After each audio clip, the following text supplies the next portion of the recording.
ഈശ്വരേറ്റവും പ്രിയപ്പെട്ടവരെ, തിരുവിഷ്ടം മീഡിയയിലേക്ക് സ്വാഗതം. ഏവർക്കും ഈശ്വരിൽ കൃപയും സമാധാനവും. കുറച്ചു കാലങ്ങളായി മുടങ്ങിക്കിടക്കുന്ന ഒരു പരമ്പര വീണ്ടും പുനരാരംഭിക്കുകയാണ്. വിശുദ്ധ കുർബാനയെ സംബന്ധിച്ചാണ് ഈ ആലോചനകൾ. അനുരഞ്ജനത്തിന്റെ ബലിവേദിയെ അക്രമത്തിന്റെ വേദിയാക്കുന്ന, അധികാരപ്രയോഗത്തിന്റെ വേദിയാക്കുന്ന ഒരു കാലത്താണ് നമ്മുടെ ആലോചന വീണ്ടും ആരംഭിക്കുന്നത്. വിശ്വാസിയെ സംബന്ധിച്ച് അവന്റെ ആശ്വാസവും ആശ്രയകേന്ദ്രവുമാണ് കുർബാന. അതൊരു പക്ഷെ കുർബാനയെ സംബന്ധിച്ച് വ്യക്തമായ ബോധ്യമോ ധാരണയോ ഒന്നും കൂടിയിട്ടല്ല. തങ്ങളുടെ കാര്യങ്ങൾ പറയാൻ ഒരിടം, ആശ്രയകേന്ദ്രം, അനുഗ്രഹത്തിന്റെ ബലിപീഠം എന്ന നിലയ്ക്കാണ് മഹാഭൂരിപക്ഷവും കുർബാനയുടെ ബലിമേശയെ സമീപിക്കുന്നത്. ഒരാചാരത്തിന്റെ ഭാഗമായി അതിന്റെ പിന്തുടരുന്നവരും ഉണ്ടാകാം. വാസ്തവത്തിൽ കുർബാന സ്വയം അർപ്പിക്കേണ്ട വേദിയാണ്, സ്വയം മുറിച്ചു വിളമ്പേണ്ട ഇടമാണ്. ബലിയർപ്പണത്തിന്റെ സമ്പൂർണതയാണ് കുർബാനയിൽ ഒരാൾ അനുഭവിക്കേണ്ടത്. ജീവിതയാഗത്തെ സ്വർഗീയാഗവുമായി കൂട്ടിയിണക്കുന്ന, ക്രിസ്തുയാഗവുമായി കൂട്ടിയിണക്കുന്ന ഒരു അനുഭവത്തിലൂടെ തങ്ങളെ തന്നെ മറന്ന് അവരന് ഭക്ഷണമായി മാറാൻ നമ്മെ പ്രേരിപ്പിക്കേണ്ടതാണ് കുർബാന. വിശ്വാസത്തിന്റെ അടിസ്ഥാനവും ഉച്ചസ്ഥാനവുമായി, ഉറവിടവും ഉയിരുമായി മാറേണ്ട കുർബാന ജീവിതത്തിൽ അന്യമായി പോകുന്നൊരു കാലഘട്ടം നമുക്ക് ചുറ്റുപാടിലുണ്ടാകുകയാണ്. എന്തുകൊണ്ടാണ് കുർബാനയെ സംബന്ധിച്ച് തർക്കവിതർക്കങ്ങൾ എന്ന കാര്യത്തിലേക്ക് നമ്മൾ പ്രവേശിക്കുന്നില്ല? കാരണം അതിന് ഏകമായി പറയാവുന്നൊരു കാരണം, കുർബാനയുടെ ആത്മാവിനെ നഷ്ടപ്പെടുന്ന രീതിയിൽ, അല്ലെങ്കിൽ കുർബാനയുടെ അന്തസത്തയെ തിരിച്ചറിയാതെ പോകുന്ന രീതിയിൽ കുർബാനയിലെ ആചാരങ്ങളെയും ക്രമങ്ങളെയും സംബന്ധിച്ച തർക്കങ്ങൾ, വിശുദ്ധ കുർബാനയുടെ അർപ്പണ രീതികളെ സംബന്ധിച്ച തർക്കങ്ങൾ പ്രബലമാകുന്നു. അധികാരം പ്രയോഗിക്കപ്പെടുന്നു. കുർബാന അനുരഞ്ജനത്തിന്റെ വേദിയാകാതെ മത്സരത്തിന്റെ വേദിയായിട്ട് മാറുന്നു. അത് അർത്ഥമറിയാതെ പോകുന്നത് കൊണ്ടാണ് എന്നതിനേക്കാൾ അർത്ഥം തമസ്കരിക്കുന്നത് കൊണ്ടാണ് എന്ന് നാം തിരിച്ചറിയണം. വിശുദ്ധ ബലിയിൽ പങ്കുചേരുന്ന നമ്മൾ നമ്മുടെ ജീവിതത്തെ മുഴുവനും വിശുദ്ധ ബലിയിലേക്ക് അർപ്പിച്ച് ഒരു യാഗമായി നമ്മുടെ ജീവിതം മാറ്റി നമ്മെ തന്നെ പരിവർത്തിപ്പിച്ച് ദൈവവുമായും മനുഷ്യനുമായും അനുരഞ്ജനപ്പെട്ട് പുറത്തേക്ക് വരുന്നുവെങ്കിൽ നിശ്ചയമായും ഒരു ക്രിസ്തുഭാവം, ക്രിസ്തുവിന്റെ ഗന്ധം നമുക്കുണ്ടാകേണ്ടതായിരുന്നു. നമ്മെ കണ്ടുമുട്ടുന്നവർ അത് അനുഭവിക്കേണ്ടതായിരുന്നു. നമുക്ക് തന്നെയും ബലിയർപ്പിക്കപ്പെട്ടതിൻ്റെ, മഹത്വീകരിക്കപ്പെട്ടതിൻ്റെ ഒരു അനുഭവം ഉണ്ടാകേണ്ടതായിരുന്നു. ഈ അനുഭവം ഇല്ലാതെ പോകുന്നത് കൊണ്ടാണ് കുർബാന തർക്കവിതർക്കങ്ങൾക്ക് വിധേയമാകുന്നത് എന്നാണ് നാം ഏറ്റവും ലളിതമായി മനസ്സിലാക്കേണ്ടത്. മത്തി കഴിക്കുന്നവർക്ക് മത്തിയുടെ ഗന്ധം ഉണ്ടാകും, ചക്ക കഴിക്കുന്നവർക്ക് ചക്കയുടെ ഗന്ധം ഉണ്ടാകും. കുർബാന സ്വീകരിക്കുന്നവർക്ക് എന്തുകൊണ്ട് കുർബാനയുടെ ഗന്ധം ഉണ്ടാകുന്നില്ല? അനുരഞ്ജനത്തിന്റെ വേദിയായ കുർബാനയിൽ എന്തുകൊണ്ടാണ് ഒരു തർക്കം ഉറവയെടുക്കുന്നത് എന്ന് ആലോചിച്ചാൽ നമുക്കൊരു കാര്യം ബോധ്യമാവും. കുർബാനയുടെ ആന്തരികതയെ, അല്ലെങ്കിൽ കുർബാനയുടെ അന്തസത്തയെ വേണ്ടുവണ്ണം ഉൾക്കൊള്ളാൻ നമുക്കിപ്പോഴും കഴിഞ്ഞിട്ടില്ല. രീതികളെ സംബന്ധിച്ചും ക്രമങ്ങളെ സംബന്ധിച്ചുമുള്ള തർക്കങ്ങൾ യഥാർത്ഥത്തിൽ വിശ്വാസത്തിന്റെ അടിസ്ഥാന ഭാഗത്തെ സ്പർശിക്കുന്ന കാര്യമേ അല്ല.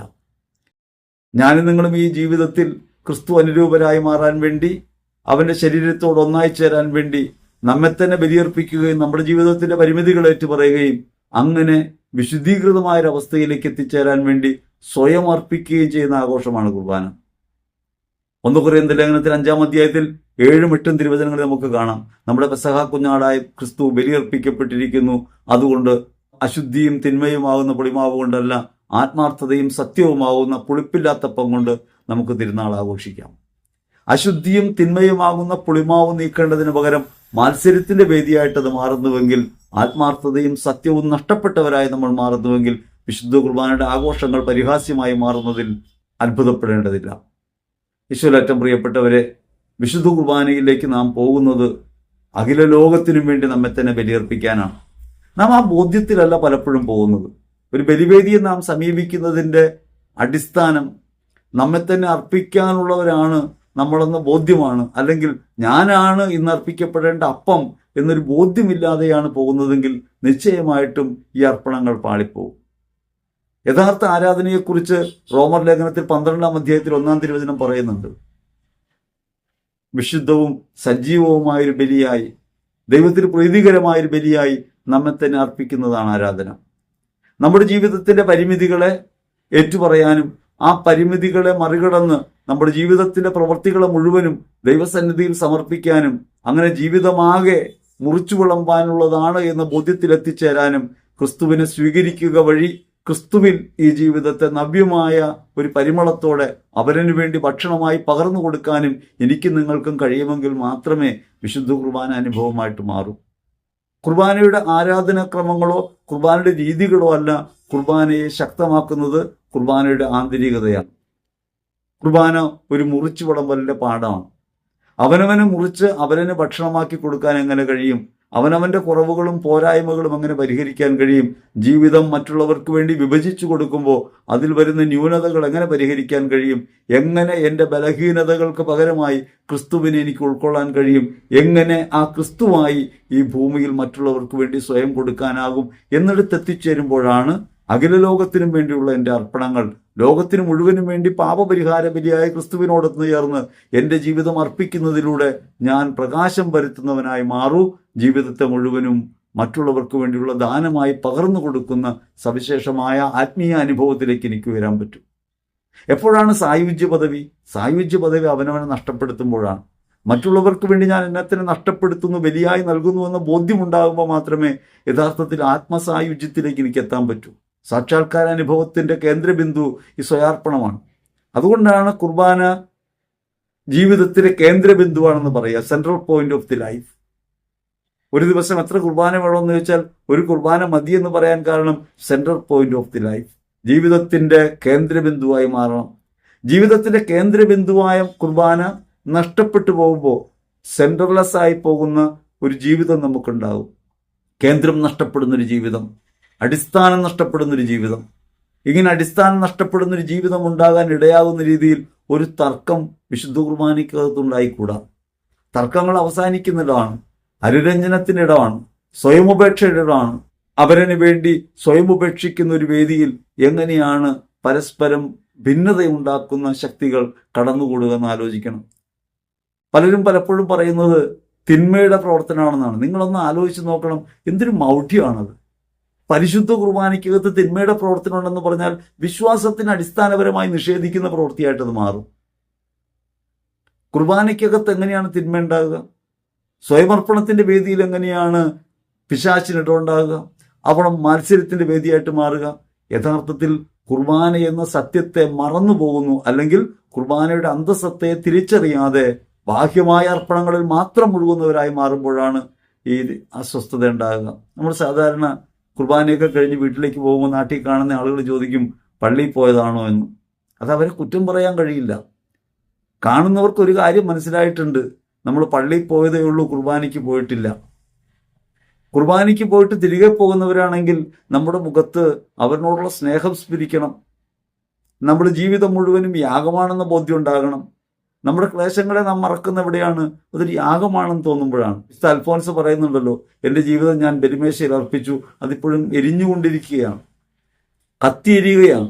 അങ്ങനെ എരിയാൻ വേണ്ടി ഒരു ജീവിതം അർപ്പിക്കുന്നവരായി നമുക്ക് മാറാൻ കഴിയുമെങ്കിൽ ജീവിതക്ലേശങ്ങളോട് പടവെട്ടുന്നവരായി മാറാതെ ജീവിതക്ലേശങ്ങളെ സ്വീകരിക്കുന്നവരും മറ്റുള്ളവർക്ക് വേണ്ടി സ്വയം സമർപ്പിക്കുന്നവരുമായിട്ട് മാറാൻ നമുക്ക് പറ്റും. മറ്റുള്ളവരെക്കാൾ താഴ്ന്നു നിൽക്കാൻ പറ്റും. അവനവൻ മഹാത്മ്യത്തിന്റെ കുടുക്കിൽ നിന്ന് പുറത്തു കിടക്കാൻ കഴിയും. സ്വയം ഉപേക്ഷയുടെ വഴിയിലേക്ക് വരാൻ കഴിയും. ഞാനും നിങ്ങളും കുർബാനയ്ക്കകത്ത് എൻ്റെയും നിങ്ങളുടെയും കുറവുകളെയും പരിമിതികളെയും ജീവിതത്തെയും അർപ്പിക്കുമ്പോൾ അവയെല്ലാം കൊല്ലപ്പെടുകയാണ്, ബലിയർപ്പിക്കപ്പെടുകയാണ്. അങ്ങനെ ബലിയർപ്പിക്കപ്പെട്ട് ഞാനും നിങ്ങളും പുറത്തു വരുന്നത് ഈ ബലഹീനതയ്ക്ക് പകരം ക്രിസ്തുവിനെ സ്വീകരിച്ചുകൊണ്ടാണ്, കുറവുകൾക്ക് പകരം ക്രിസ്തുവിനെ സ്വീകരിച്ചുകൊണ്ടാണ്. പരിമിതമായ ജീവിതത്തെ അപരിമേയമായ സ്നേഹത്തിലേക്ക് ഉയർത്തുകയാണ് കുർബാന.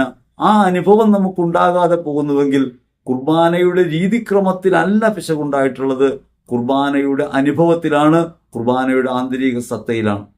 ഈ ആന്തരിക സത്തയെ വേണ്ട വിധം മനസ്സിലാക്കാതിരിക്കുകയോ തമസ്കരിക്കുകയോ ചെയ്യുന്നൊരു പ്രകൃതം അർപ്പണവേദികളിൽ ഉണ്ടായിട്ടുണ്ട്, കുർബാനയെ സംബന്ധിച്ച ബോധ്യങ്ങളിൽ ഉണ്ടായിട്ടുണ്ട് എന്ന കാര്യം നാം പരിഗണിക്കണം. വിശുദ്ധ കുർബാന എന്തിനു വേണ്ടിയാണ് ബലിയർപ്പിക്കുന്നത്? സാധാരണഗതിയിൽ ഈ ചോദ്യം നിങ്ങളോട് ചോദിച്ചാൽ എന്തുത്തരാണ് നിങ്ങൾക്ക് പറയാനുണ്ടാകുക? എന്തിനായിരുന്നു ബലിയർപ്പിക്കുന്നത്? എന്തിനു വേണ്ടിയാണ് ഈ ബലിമേശയെ സമീപിക്കുന്നത്? എന്തിനു വേണ്ടിയാണ് ബലിയർപ്പിക്കുന്നത് ചോദിച്ചാൽ അവനവന് പറയാൻ 100 കാര്യങ്ങളുണ്ടാകും. അവനവന്റെ ആത്മവിശുദ്ധീകരണത്തിനെന്ന് പറയുന്നവരുണ്ട്, അവനവന്റെ ജീവിതത്തിന്റെ ഐശ്വര്യത്തിനെന്ന് പറയുന്നവരുണ്ട്, യേശുവിനെ അനുഭവിക്കാൻ എന്ന് പറയുന്നവരുണ്ട്. ഇതെല്ലാം കുർബാനയുടെ യഥാർത്ഥ വശത്തിൻ്റെ പാർശ്വങ്ങൾ മാത്രമാണ്. അതിൽ ആത്മീയ അനുഭവം ഉണ്ടാകുന്നുണ്ട്, ദൈവൈക്യം ഉണ്ടാകുന്നുണ്ട്, അവനവൻ ആശ്രയത്വം ഉണ്ടാകുന്നുണ്ട്, ശക്തീകരിക്കുന്ന അനുഭവം ഉണ്ടാകുന്നുണ്ട്. ഇതെല്ലാം ഉള്ളത് തന്നെയാണ്. പക്ഷേ കുർബാന ഈ ലോകം മുഴുവന് വേണ്ടിയും നമ്മെ തന്നെ സമർപ്പിക്കുന്നതിൻ്റെ ഭാഗമാണ്. ഒരു പുരോഹിത ശുശ്രൂഷയാണ്. അഖില ലോകത്തിൻ്റെയും പാപങ്ങൾക്ക് പരിഹാരമായി, അഖില ലോകത്തിനും രക്ഷയുണ്ടാകാൻ വേണ്ടി, അഖില ലോകത്തിൻ്റെയും ഭിന്നതകൾ അകലാൻ വേണ്ടി, അഖില ലോകത്തിൻ്റെയും ക്ലേശങ്ങൾ അകലാൻ വേണ്ടി, അഖില ലോകത്തിനും വേണ്ടി ക്രിസ്തു സമർപ്പിച്ച യാഗത്തെ ആനുകാലിക ലോകത്ത് സന്നിഹിതമാക്കാണ്. ഞാനും നിങ്ങളും യേശുക്രിസ്തുവിന്റെ ശരീരത്തിന്റെ ഭാഗമായി നിന്നുകൊണ്ട് ചെയ്യുന്ന പ്രവൃത്തിയാണത്. അശുദ്ധിയും തിന്മയുമാകുന്ന പുളിപ്പ് നീക്കിക്കളയാതെ നമുക്കിത് സാധ്യമല്ല. എന്താണ് അശുദ്ധി? അശുദ്ധി എന്ന് പറഞ്ഞാൽ എല്ലാറ്റിനകത്തും ആഴ്ന്നിറങ്ങുന്ന പ്രകൃതമാണ്. വിശുദ്ധി എന്ന് പറഞ്ഞാൽ വേർതിരിക്കപ്പെടലാണ്. വേർതിരിക്കപ്പെടൽ എല്ലാറ്റിൽ നിന്നും മാറ്റി നിർത്തപ്പെടലല്ല. എല്ലാറ്റിൻ്റെയും അകത്തായിരിക്കുമ്പോഴും ഒന്നിനെയും ബാധിക്കാതിരിക്കുക, മമതാരാഹിത്യം ഉണ്ടാകുന്ന. നാം അശുദ്ധരായിത്തീരുന്നപ്പോഴാണ് നാം അശുദ്ധരായിത്തീരുന്നത് അതുമായി കൂടിക്കലരുമ്പോഴാണ്. സാധാരണ അഗ്നിയെക്കുറിച്ച് പറയുമല്ലോ, അഗ്നി ഒന്നിനെ ദഹിപ്പിക്കുകയും ഒരു മാലിന്യത്തെ നീക്കുകയും അതേസമയം ആ മാലിന്യത്തിൻ്റെ ഒരു അംശവും മേശാതിരിക്കുകയും ചെയ്യും. അതുകൊണ്ടാണ് പരിശുദ്ധാത്മാവ് അഗ്നിസ്വരൂപനാണെന്നൊക്കെ പറയുന്നതിൻ്റെ പുറകിലുള്ളതാണ്. അത് നമ്മെ വിശുദ്ധീകരിക്കും.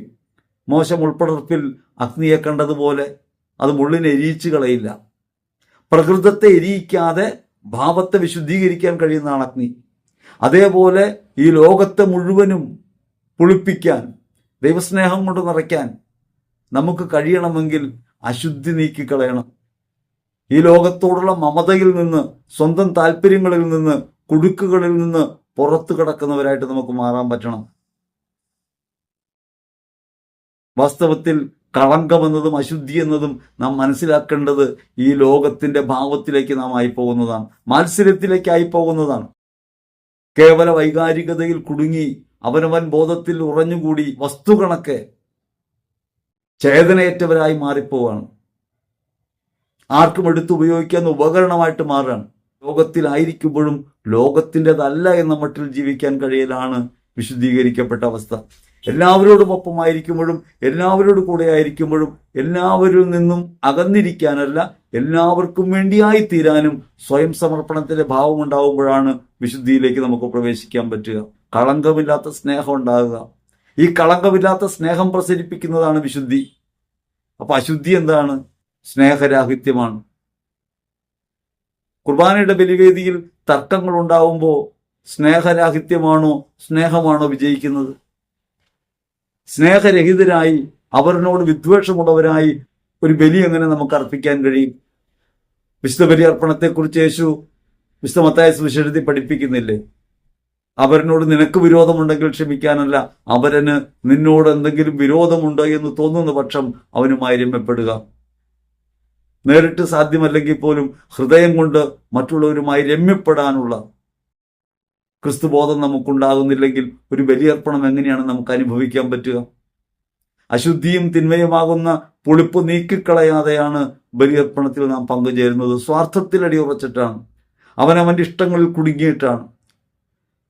മറ്റുള്ളവരൊക്കെ നമ്മുടേതായി മാറണമെന്നും നാം പറയുന്നത് കേൾക്കണമെന്നും മറ്റുള്ളവർ നമ്മെ സ്നേഹിക്കണമെന്നും ലോകത്തിന് മേൽ അധികാരം വേണമെന്നും ഞാനാണ് ഏറ്റവും പ്രധാനപ്പെട്ടതെന്നും ഞാൻ പറയുന്നതാണ് ശരിയെന്നും വാദിക്കുന്ന ഒരു മനോഭാവം എനിക്കുണ്ടാകുമ്പോൾ എനിക്ക് ഈ യാഗാർപ്പണവുമായിട്ട് യാതൊരു ബന്ധം ഉണ്ടാകില്ല.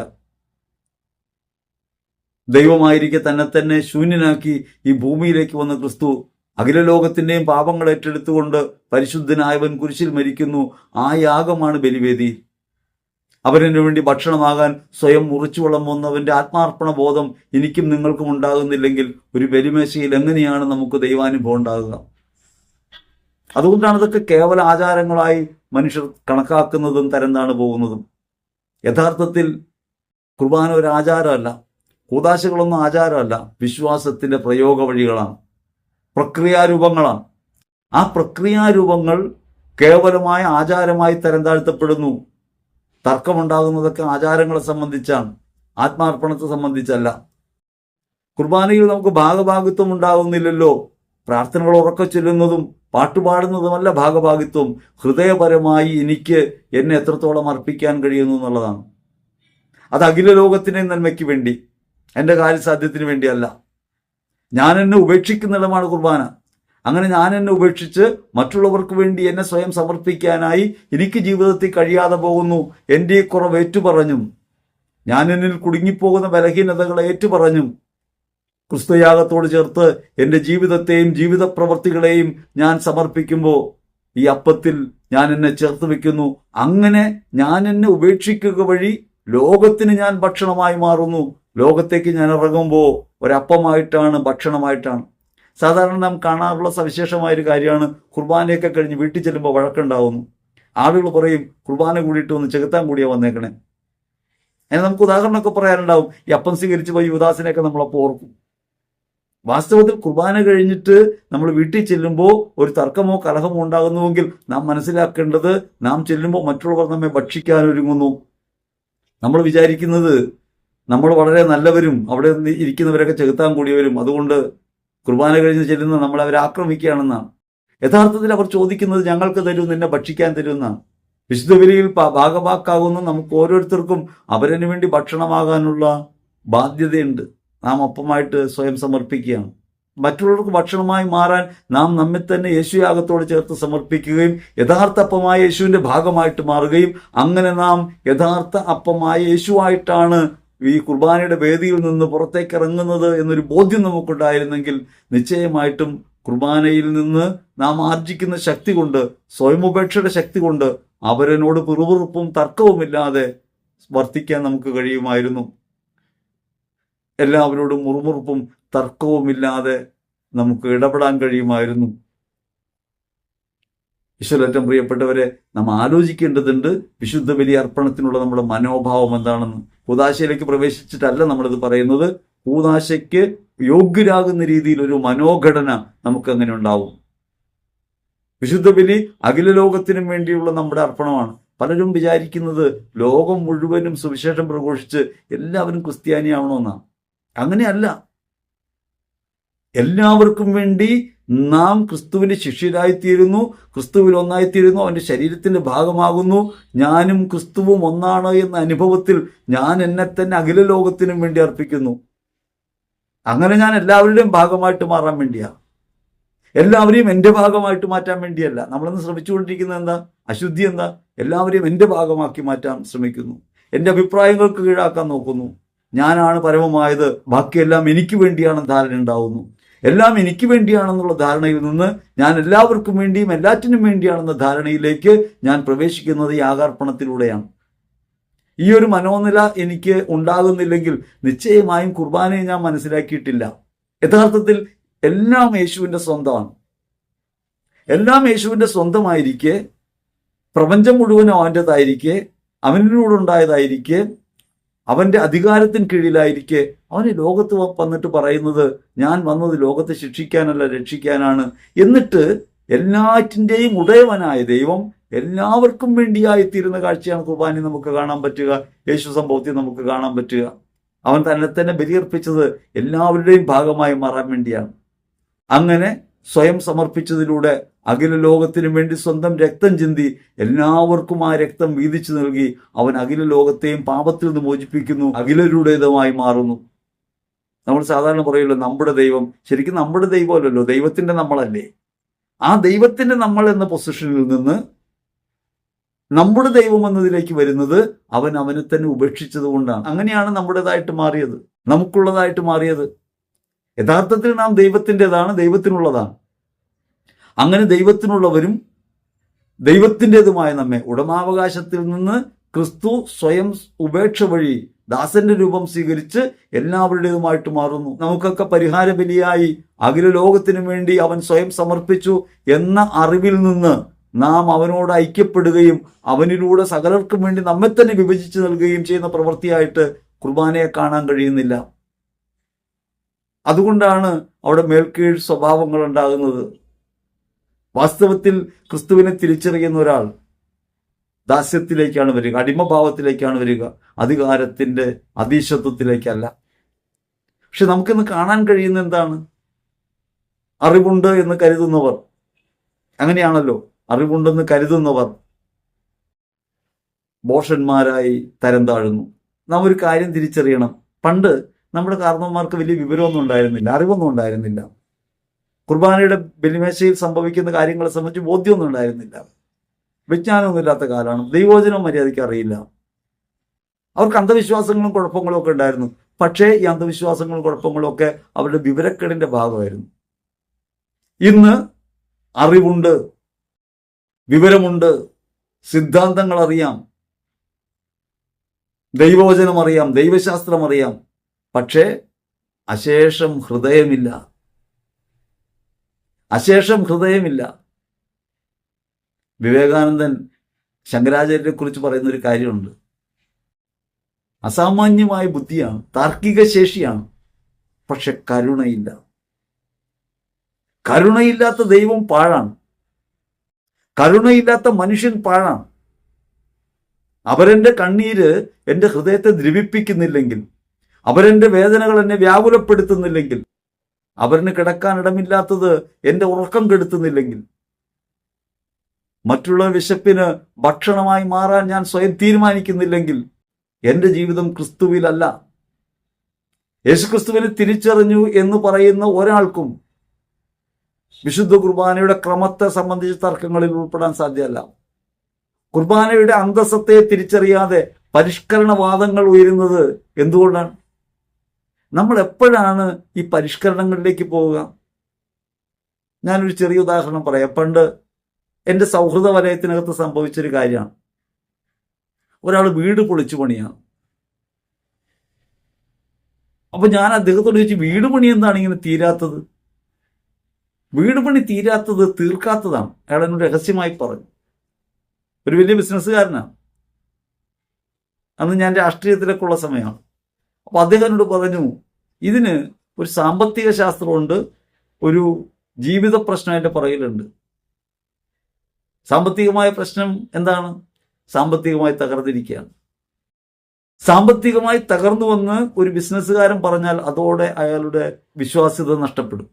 10 പൈസ ആരും അയാൾക്ക് കൊടുക്കില്ല. പക്ഷെ ഗംഭീരമായ വീട് പണിതുകൊണ്ടിരിക്കുകയാണ്. ആ വീട് പണി മര്യാദയ്ക്ക് നടക്കുന്നില്ല. അപ്പോ സാമ്പത്തികമായുള്ള തകർച്ച എന്തുകൊണ്ടാണെന്ന് ചോദിച്ചാൽ അയാൾ പറയും, വീട് പണി നടക്കുകയാണ്, അതിന്റെ സാമ്പത്തിക ബുദ്ധിമുട്ടിലാണ്. വാസ്തവത്തിൽ ഷെയർ മാർക്കറ്റിൽ പോയി പൊട്ടിപ്പോയ ആളാണ്. പക്ഷെ അയാൾ ഷെയർ മാർക്കറ്റിൽ പൊട്ടിയ കാര്യം ആരോടും പറയുന്നില്ല. ബിസിനസ്സിൽ തോറ്റു എന്ന് പറഞ്ഞാൽ അയാളുടെ എല്ലാ ബിസിനസ്സിനും അത് ബാധിക്കും. അയാൾ പറയുന്നില്ല. എന്നിട്ട് അയാള് വീട് പണി നടത്തുക. രണ്ടാമത് അയാൾ എന്നോട് പറഞ്ഞത്, നേരെ ഇളയ പെങ്ങൾ വിവാഹപ്രായമായിട്ടുണ്ട്. വീട് പണി എന്ന് അവസാനിക്കുന്നു എന്ന് കല്യാണാലോചന തുടങ്ങും. അപ്പൊ വീട് പണി നീണ്ടുപോയില്ലെങ്കിൽ കല്യാണാലോചന വേഗം വരും. അപ്പൊ വീണ്ടും പ്രശ്നമാവും. അപ്പൊ സാമ്പത്തികമായി ഇന്നുള്ള ഈ തകർച്ചയിൽ നിന്ന് പുറത്തു കിടക്കാതെ വീട് പണി തീർക്കുന്ന പ്രശ്നമില്ല. അപ്പോ ഈ വീട് പരിഷ്കരിക്കുന്നതിന്റെ പിന്നിലുള്ള പ്രവൃത്തി എന്താ? വീട് പരിഷ്കരിക്കുന്നതിന്റെ പിന്നിലുള്ളത് യഥാർത്ഥത്തിൽ അയാളുടെ സാമ്പത്തിക തകർച്ചയെ മറച്ചു പിടിക്കാനുള്ള ഒരു ഉപാധി മാത്രമാണ്. വീട് പരിഷ്കരണം സ്വന്തം സാമ്പത്തിക തകർച്ചയെ മറച്ചു പിടിക്കാനുള്ള ഒരു ഉപാധിയായിട്ട് അയാൾ കൊണ്ടിരുന്നു. പ്രാർത്ഥനയിലായാലും ആചരണങ്ങളിലായാലും പരിഷ്കരണവാദങ്ങൾ വരുന്നതിന്റെ പിന്നിൽ നാം മനസ്സിലാക്കേണ്ട ഒരു കാര്യം ആത്മാവ് നഷ്ടപ്പെടുന്നു എന്നുള്ളതാണ്. ആന്തരികമായി ബലം നഷ്ടപ്പെടുന്നു, വിശ്വാസ പതർച്ച ഉണ്ടാവുന്നു. അപ്പോഴാണ് നമ്മൾ ബാഹ്യകാര്യങ്ങളിൽ ശ്രദ്ധയുള്ളവരായിട്ട് മാറുക. ഒരാൾ എപ്പോഴാണ് സർവാഭരണ വിഭൂഷിതരാകാനും നല്ല വസ്ത്രങ്ങൾ ധരിക്കാനും ഒക്കെ ആലോചിക്കുന്ന എപ്പോഴാണ്? അയാളുടെ ആത്മാവിന്റെ സൗന്ദര്യമൊക്കെ തിരിച്ചറിയാൻ കഴിയാതെ പോകുമ്പോഴാണ്. ഞാൻ എത്രത്തോളം പ്രധാനപ്പെട്ടതാണെന്ന് തിരിച്ചറിയാതെ പോകുമ്പോഴാണ്. വസ്ത്രമാണ് എന്നെ നിലനിർത്തുന്നത്, ഈ ബാഹ്യമോടികളാണ് എന്നെ നിലനിർത്തുന്നത് എന്ന് കരുതുമ്പോൾ അയാൾ അയാളുടെ ആത്മീയ വ്യക്തിത്വത്തെ, ആന്തരിക വ്യക്തിത്വത്തെ അതിന്റെ മഹത്വത്തിൽ കാണാതെ പോകുന്നു. അപ്പോൾ പരിഷ്കരണങ്ങളെല്ലാം ഉണ്ടാകുന്നത് ആന്തരികത നഷ്ടപ്പെട്ടു പോകുമ്പോഴാണ്. നമ്മളൊരു കാര്യം മനസ്സിലാക്കേണ്ടത്, നമ്മൾ എന്ത് ചെയ്യുന്നു, എങ്ങനെ ചെയ്യുന്നു എന്നതിനേക്കാൾ നമ്മുടെ ഹൃദയത്തിന്റെ ഭാവം എന്താണെന്നുള്ളതാണ് പ്രധാനം. സ്വയാർപ്പണത്തിന് ഹൃദയം സന്നദ്ധമാണോ? സന്നദ്ധമാണെങ്കിൽ കുർബാനയിൽ അനുഭവിക്കാൻ കഴിയും. കുർബാനയിൽ എന്താണ് അനുഭവം ഉണ്ടാകാത്തത്? അത് കുർബാനയുടെ ആചാരക്രമം കൊണ്ടല്ല, രീതികളെ പരിഷ്കരിച്ചുണ്ടാക്കാവുന്നതല്ല ആന്തരികത. ആന്തരികതയാണ് ലക്ഷ്യമാക്കേണ്ടത്. അതുകൊണ്ട് ആന്തരികമായ തകർച്ചകളെ മറച്ചു പിടിക്കാൻ, വിശ്വാസാനുഭവത്തിലേക്ക് ഉയരാൻ കഴിയാത്തതിൻ്റെ പരിമിതികളെ മറികടക്കാൻ ആന്തരികമായ വിശുദ്ധീകരണം വേണമെന്ന കാര്യം മറച്ചു പിടിക്കാൻ ബാഹ്യമായ പരിഷ്കരണങ്ങൾ കൊണ്ടുവരുന്നു. ബാഹ്യമായ പരിഷ്കരണങ്ങൾ കൊണ്ടുവരുമ്പോൾ അതിലേക്ക് ശ്രദ്ധയെല്ലാം തിരിയുന്നു. അതുകൊണ്ട് അകപ്പൊരുൾ എന്താണെന്നതിനെക്കുറിച്ചുള്ള ചിന്ത പിന്നെ ചർച്ചയ്ക്ക് വിഷയമാക്കപ്പെടുന്നില്ല, ആത്മശോധന ചെയ്യേണ്ടി വരുന്നില്ല. ഈശ്വരറ്റം പ്രിയപ്പെട്ടവരെ, നമ്മളൊരു കാര്യം മനസ്സിലാക്കണം. കുർബാന യഥാർത്ഥത്തിൽ ആന്തരികമായൊരു അർപ്പണത്തെക്കുറിച്ചാണ് നമ്മൾ പറയുന്നത്. അവനവൻ്റെ ഹൃദയത്തെ മുറിച്ചു വിളമ്പുന്നൊരു മനോഭാവം ഉണ്ടാകാൻ. അല്ലാതെ ദൈവം നമ്മൾ എന്ത് ചെയ്യുന്നു, എങ്ങനെയാണ്, എങ്ങോട്ട് തിരിഞ്ഞു നിന്നാണ് പ്രാർത്ഥിക്കുന്നത്, എന്ത് ചെയ്താണ് പ്രാർത്ഥിക്കുന്നത്, അങ്ങനെ തിരിഞ്ഞു നിന്നാൽ പ്രത്യേക മഹിമ ഉണ്ടാകുമോ എന്നല്ല ദൈവം അന്വേഷിക്കുന്നത്. ഞാൻ കുർബാനയുടെ ഒരു തർക്കത്തിൽ ഒരു ഭാഗത്ത് ചേർന്ന് സംസാരിക്കാൻ വേണ്ടി അല്ലത് പറയുന്നത്. ഞാൻ ആ തർക്ക വിഷയത്തിൽ ഏർപ്പെടാത്തതിൻ്റെ തന്നെ കാരണം ഇപ്രകാരം ദൈവം നമ്മുടെ ഈ നിൽപ്പിനെയോ ഇരിപ്പിനെയോ നമ്മുടെ അധരങ്ങളിൽ നിന്ന് പുറപ്പെടുന്ന വാക്കിനെയോ അല്ല ആവശ്യപ്പെടുന്നത്, ഹൃദയത്തിന്റെ അർപ്പണമാണ്. സ്വയമുപേക്ഷയുടെ അർപ്പണം പഠിപ്പിക്കാൻ നമുക്ക് കഴിയുന്നില്ല. നിങ്ങളൊരു 40 വർഷത്തെ ചരിത്രം എടുത്ത് പരിശോധിക്കുക. ആശയടക്കം എന്ന് പറയുന്നൊരു കാര്യം നമ്മുടെ സഭാ സമൂഹത്തിനകത്ത് ചർച്ച ചെയ്യപ്പെടുന്ന പോലുമില്ല. പണ്ട് കുട്ടികളെ പഠിപ്പിച്ചിരുന്ന കാര്യമാണ് ആശയടക്കം. ഈശോയെ പ്രതി ഉപേക്ഷിക്കുക, ക്രിസ്തുവിനെ പ്രതി ഉപേക്ഷിക്കുക എന്നൊരു കാര്യം ഇന്ന് ചർച്ച ചെയ്യപ്പെടുന്നേയില്ല. നാം ഇന്ന് ബലിവേദികൾ അലങ്കരിക്കുന്നതിൽ വ്യത്യസ്തരായിട്ടുണ്ട്. ആഘോഷങ്ങളും ആർഭാടങ്ങളും കൂടിയിട്ടുണ്ട്. പാട്ട് പാടുമ്പോൾ ഓർഗൻ ഉണ്ട്, വായിക്കുന്നുണ്ട്, സംഗീതാത്മകമായിട്ടാണ് കുർബാന, പാട്ടുപാടി കുർബാന ചെല്ലുന്നുണ്ട്. പക്ഷേ കുർബാനയുടെ ആന്തരികതയെ നാം നഷ്ടപ്പെടുത്തി കളയുന്നു. ഹൃദയപരമായി അവരനോടുള്ള വിദ്വേഷം വെച്ചുകൊണ്ട് ഈ അർപ്പണത്തിൽ പങ്കുചേരാമെന്ന ലളിതയുക്തിയിലേക്ക് തരം താഴുന്നു. കേവല ആചാരമായിട്ട് നമ്മൾ കാണുന്നു. യഥാർത്ഥത്തിൽ എന്നെ തന്നെ ഉപേക്ഷിക്കാനും എന്നെ തന്നെ ക്രിസ്തുവിൽ സമർപ്പിക്കാനും, ക്രിസ്തുയാഗത്തോട് ചേർത്ത് എന്നെ സമർപ്പിച്ച് അവനെ സ്വീകരിച്ച് അവനിൽ പൂർണ്ണതയുള്ളവരായി പുറം ലോകത്തെത്തുമ്പോൾ അവരന് വേണ്ടിയായി തീരുന്നൊരു ജീവിതം ഉണ്ടാകാനുമാണ് കുർബാന പഠിപ്പിക്കേണ്ടതെന്ന കാര്യം നാം തമസ്കരിച്ച് കളയുന്നു. അതുകൊണ്ട് അർപ്പണവേദിയിൽ തർക്കമുണ്ടാകുന്നു. അകക്കാമ്പ് നഷ്ടപ്പെട്ട മനുഷ്യന്റെ ഏറ്റവും അവസാനത്തെ അടയാളമാണ് ആക്രമണ രീതി. ഹൃദയബലമുള്ള ഒരാൾ ഒരു തർക്കത്തിൽ ഏർപ്പെടില്ല. ഹൃദയബലമുള്ള ഒരാൾ ഒരു അക്രമ സ്വഭാവത്തിലേക്ക് പോകില്ല. എന്താണ് ഹൃദയബലം? അത് ശാന്തതയാണ്, ക്ഷമിക്കാനുള്ള കഴിവാണ്. അടിക്കാനുള്ള കഴിവല്ല ശക്തി, ക്ഷമിക്കാനുള്ള ശക്തിയാണ്. ആ ക്ഷമയുടെ കേന്ദ്രമാണ് കുർബാന. ആ ക്ഷമയുടെ പാഠമാണ് കുർബാന പഠിപ്പിക്കുന്നത്. അത് സ്വയമുപേക്ഷ കൊണ്ട് അവരന് വേണ്ടി അങ്ങനെ സ്വയം അർപ്പിക്കാൻ കഴിയുമെന്ന പാഠമാണ്. ലോകത്തെ ക്രിസ്തു ജയിക്കുന്നത് കുരിശുമരണം കൊണ്ടാണ്. ലോകത്തിന് മുഴുവൻ പരാജയമായി തോന്നുന്ന ആക്ഷേപകരമായ ഒരു മരണം കൊണ്ട് ലോകശക്തിയെ ജയിക്കാൻ ക്രിസ്തു പഠിപ്പിക്കുന്നു. ക്രിസ്തുവാകുന്ന ആ പാഠത്തെ തമസ്കരിച്ചിട്ടാണ് മാത്സര്യം ഉയരുന്നത്. വിശ്വാസം കേവലം വൈകാരികതയായിട്ട് മാറുന്നു. എത്രത്തോളം അന്ധവിശ്വാസങ്ങൾ സഭാ സമൂഹത്തിനകത്ത് പെരുകുന്നു, ഒരു തർക്കവും അതിനെക്കുറിച്ചില്ല.